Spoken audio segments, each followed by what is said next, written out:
విశాఖలోకంకి స్వాగతం. ఈ కంటెంట్ మీకు నచ్చినట్టయితే లైక్ చేయండి, మీ బంధుమిత్రులకు షేర్ చేయండి. ఇప్పటివరకు సబ్స్క్రైబ్ చేసుకోకపోతే సబ్స్క్రైబ్ బటన్ నొక్కండి, అదేవిధంగా బెల్ ఐకాన్ని కూడా నొక్కండి.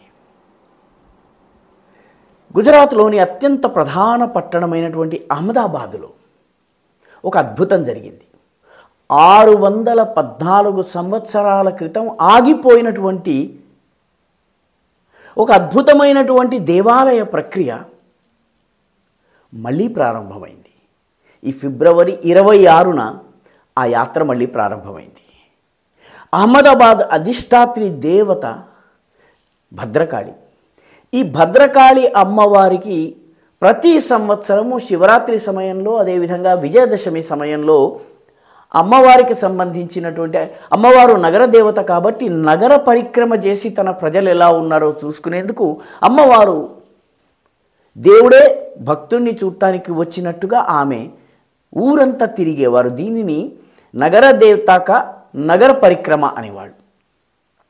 1411లో అహ్మదాబాద్కి అహ్మద్ షా అనేటటువంటి రాజు వచ్చాడు.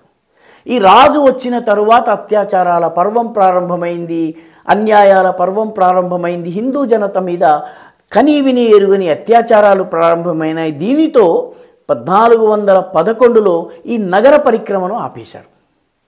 అయితే ఈ నగర పరిక్రమను ఉంచుకునేందుకు అక్కడ ఉన్నటువంటి హిందూ జాతి చాలా అద్భుతమైనటువంటి ఒక ప్రక్రియను ప్రారంభించింది. ప్రతి శివరాత్రికి, ప్రతి విజయదశమికి ఆ దేవాలయపు జెండాను మారుస్తుంది.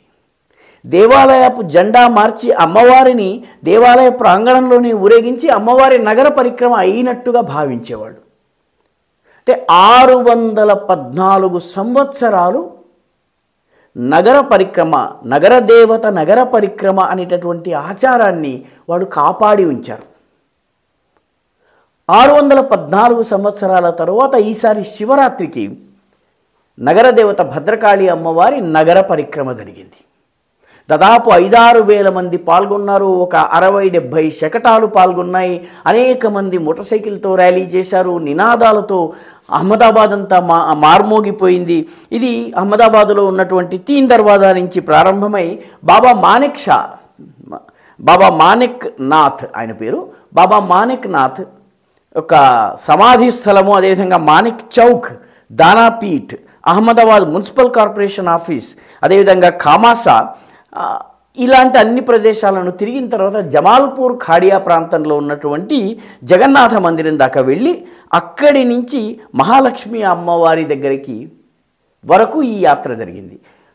మహాలక్ష్మి అమ్మవారు, భద్రకాళి అమ్మవారు రక్షణకు ప్రతీకగా భద్రకాళి అమ్మవారు, వైభవానికి, సమృద్ధికి, సంపదకు ప్రతీకగా మహాలక్ష్మి అమ్మవారు. ఈ యాత్ర 614 సంవత్సరాల తర్వాత ఈసారి జరిగింది.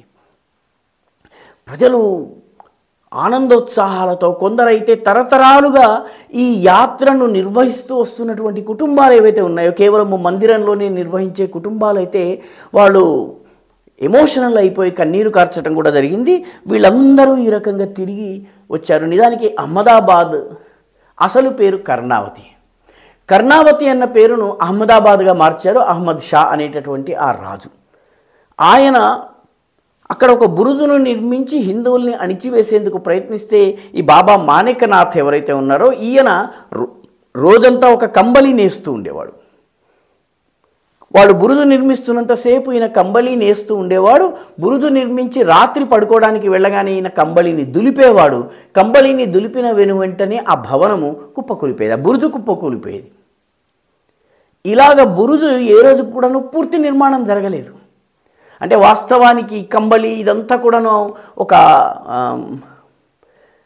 హేతుబద్ధంగా లేదు అని భావించేటటువంటి వాళ్లకు హిందూ సమాజము అహ్మద్ షాని బురుజు నిర్మించకుండా అడ్డుకున్నది. దానికి నాయకత్వం వహించింది బాబా మాణిక్నాథ్ అనేటటువంటి ఒక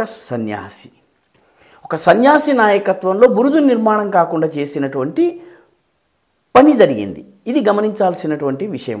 అందుకనే ఈ యాత్ర మాణిక్నాథ్ యొక్క ఆశ్రమం దాకా, ఆయన సమాధి స్థలం దాకా కూడా వెళ్తుంది. నిజానికి అహ్మదాబాదులో మరొక ఆసక్తికరమైనటువంటి కథ కూడా ఉంది.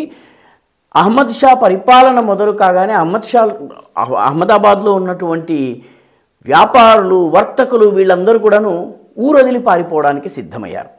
అయితే దీన్ని ఒక కథగా చెప్తారు. అక్కడ మహాలక్ష్మి ఊరొదిలి వెళ్ళిపోవడానికి నిర్ణయించుకుంది. అప్పుడు చౌకీదార్ ఎవరైతే ఉన్నారో, కోట గుమ్మం దగ్గర ఉన్నవాడు మహాలక్ష్మి అమ్మకి చెప్పాడు, అమ్మ నువ్వు కొంచెం ఆగు, నేను మా రాజుకు చెప్పి వస్తాను. ఎందుకంటే మ్లేచ్చుల పరిపాలన వచ్చింది కాబట్టి నేను ఇక్కడ ఉండను, నువ్వు వెళ్తున్నావు కదా, నేను మా రాజుకి చెప్పి వస్తాను అని వెళ్ళాడు. ఆ రాజుగారు తనదైనటువంటి పద్ధతిలో, నవాబులు సుల్తాన్లు చేసే పద్ధతిలో ఈ వ్యక్తి తల నరికేశాడు. ఇతని కోసం అమ్మవారు వేచి ఉంది అని చెప్తారు. 600 సంవత్సరాలుగా ఈ అమ్మవారి కోసం అమ్మవారు ఎక్కడైతే నిల్చుందో అక్కడ ఒక దీపం వెలుగుతుంది. ఇప్పుడు ఆ ప్రాంతాన్ని హజరత్ షాహిద్ సిద్ది బాద్షా దర్గా అనేటటువంటి పేరుతో పిలుస్తారు. మామూలుగా దర్గాల్లో ఎక్కడ దీపాలు వెలిగించరు, కానీ అక్కడ దీపం వెలిగిస్తారు. ఈ వెలిగించిన దీపము 600 సంవత్సరాలుగా అఖండంగా వెలుగుతోంది. ఇది వెలిగినంత కాలం అహ్మదాబాద్ యొక్క సమృద్ధికి లోటు లేదని చెప్తారు. ఏదేమైనప్పటికీ దీనిలో హేతువాదులు అంగీకరించినటువంటి మాయా మంత్ర తంత్రాలు వీటన్నిటిని పక్కన పెడితే, ఊరు వదిలి వెళ్లేందుకు వ్యాపార వర్గం సిద్ధమైతే వాళ్లను బుజ్జగించి ఈయన దాచిపెట్టుకోవడమే కాకుండా ఈ అఖండ దీపాన్ని వెలిగించేటటువంటి పనిని అహ్మద్ షా చేసి ఉంటాడు. అందుకనే Ahmedabad one of the richest cities. Mahalakshmi అమ్మవారు ఉంది, నగరాన్ని కాపాడే భద్రకాళి ఉంది. ఆ భద్రకాళి అమ్మవారి నగర యాత్ర 614 సంవత్సరాల తర్వాత, అంటే 1411 తర్వాత ఇప్పుడే ప్రారంభమైంది. అంటే ఒక జాతి మేల్కొన్న తరువాత, నిద్ర నుంచి మేల్కొన్న తరువాత గత స్మృతుల్ని అది ఎప్పుడైతే మళ్ళీ గుర్తు తెచ్చుకున్న తర్వాత పునర్వైభవం దిశగా వెళ్ళేటటువంటి ప్రయత్నంలో మర్చిపోయినటువంటి పద్ధతులన్నింటినీ మళ్ళీ తీసుకుని రావడం జరుగుతుంది. ఈ రకంగానే నగర దేవత యొక్క నగర పరిక్రమ అహ్మదాబాదులో ప్రారంభమైంది. ఇది ఒక రకంగా ధార్మిక చైతన్యము, జాతీయ పునర్జాగరణకి ప్రతీకగా మనం చెప్పుకోవచ్చు. ఈ వీడియో మీకు నచ్చినట్టయితే లైక్ చేయండి, షేర్ చేయండి, ఈ ఛానల్కు సబ్స్క్రైబ్ చేయండి. మీ అభిప్రాయాన్ని కమెంట్ల రూపంలో తప్పనిసరిగా పంపించండి.